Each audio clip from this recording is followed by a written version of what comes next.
علم کو سیکھنا اور سکھانا.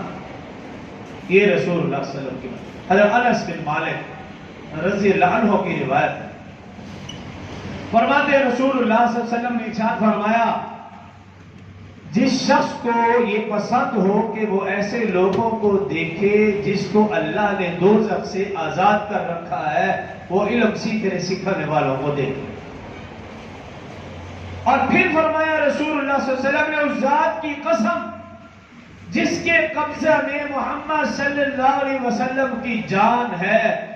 جو شخص علم کے حصول کے لیے عالم کے دروازے پر چکر لگاتا ہے،